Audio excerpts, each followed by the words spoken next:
Hello, everyone, and welcome to another episode of the Los Angeles Rams Insider Podcast. I'm your host and beat writer, Brock Vieira. You can check out all of our work at www.si.com/NFL Rams on SI, where we drop double digit pieces of content every single day. So now we're transitioning into our off-season program, and we have a lot of great content coming up. But in order to kick things off, we need to start talking about the impending freedom from the Rams and what could their futures hold in terms of whether they're going to come back to Los Angeles or not. First off, you guys start off with Rob Havenstein, and Rob during open locker room during locker cleanout day stated that this is a decision that he needs to take some time on if he wants to continue playing football. But from the Rams' perspective, you have to wonder what is the value of bringing back a guy like Havenstein outside of course, what he can do as a leader in a position group room. His play isn't going to improve, unfortunately, at this point in his career because he's on the back end of it, and that he's clearly been displaced in the starting lineup by Warren McClendon, and the Rams do not run formations for which they need a sixth offensive lineman. I think it's going to be very hard for the Rams legend to be able to return in 2026. But of course, Rams are going to give a player like Rob, his fair due. However, this is a move that I don't see the Rams taking. I think if there's any veteran that they're going to bring back is going to be Tyler Higbee. The reason, of course, is because the importance he has in 13 personnel. He's still a very productive player, and yes, he did have some health issues, but I don't think it was anything that was too overt for the Rams to say, "Hey, let's not bring him back."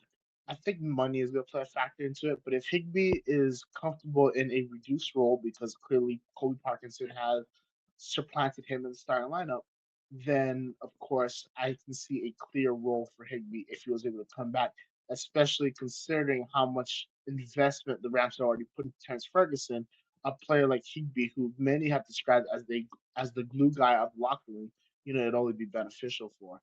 The other veteran that we would have to talk about is Tutu Atwell, and I think it's time to admit this has been a failed experiment. It's been a failed experiment for some time, and you always wondered what was going to be different this year because the Rams gave him $10 million. Turns out the only thing different was how much his game checks were per week.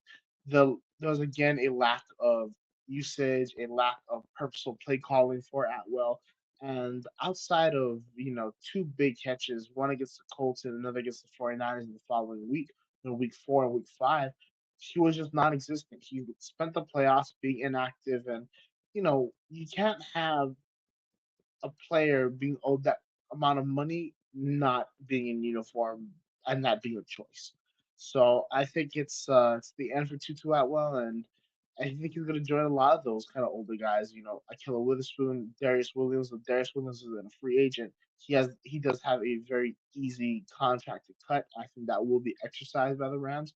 I think you're going to see them start to try to shed a lot of this unnecessary money off their books because of this extended cap that's coming out approximately over $300 million in space.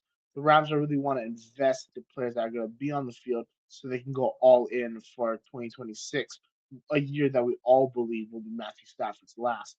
Of course, Stafford has yet to confirm that he will be back for next season. The Rams, Sean McVay, at his press conference, did say that if he does come back, of course, they're going to have him.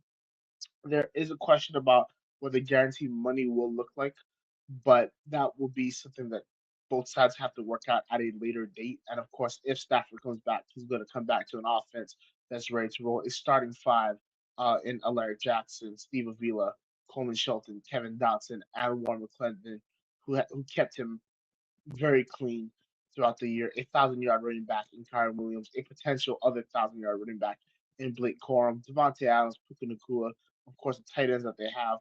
There's a lot to love. And with that 13th overall pick, I wouldn't be surprised, despite the needs on defense, if the Rams use that to bring in a third wide receiver to complete their offense. So a lot of promising things on that side of the ball. Then when you look at the defensive side of the ball, the big question is defense secondary. That leads us to the last big free agent questions of this podcast. Cam Curl and Kobe Durant.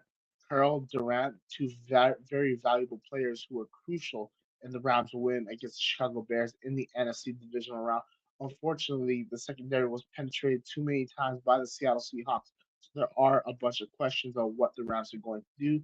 But to me, if you're able to bring them both back, you do because you go in the draft and that you use one of your premier first round picks in order to select a shutdown corner. They're realistically the only major need. I think you use free agency to fill out some of the other spots, but if you can bring in a young, promising shutdown number one, you can run him in that three-man outside corner rotation with a returning Durant and Emmanuel Forbes, allows Durant and Forbes' veteran presence to get the rookie player up to speed and comfortable within the system before, of course, adjusting the snaps and usage. And then you have that strong secondary behind him, Quentin Lake, of course, playing that slot corner, that hybrid dime backer kind of role. And then up top, you have Cam Kitchens and Cam Curl, two players who rarely come out of the game, being able to stay in there and, of course, provide that stability for a young player to grow and become that lockdown corner that the Rams need. I think that's the biggest move that the Rams can make in free agency is bringing back as many pieces as they can for the secondary. It appears that they're going to have the same coaches as the Chargers did not hire Aubrey Pleasant for the DC job. They went in a different direction, bringing back Chris O'Leary, who was their safeties coach the year before. So when you have such continuity, this is where you go and take advantage by being wise in free agency and bringing guys back. However, if the Rams can only choose one, I would say that they're going to bring back Durant over Curl because there's a lot more options available for them at safety. This has been Brock Vieira for the Los Angeles Rams Insider Podcast. We'll catch y'all next time. Take care.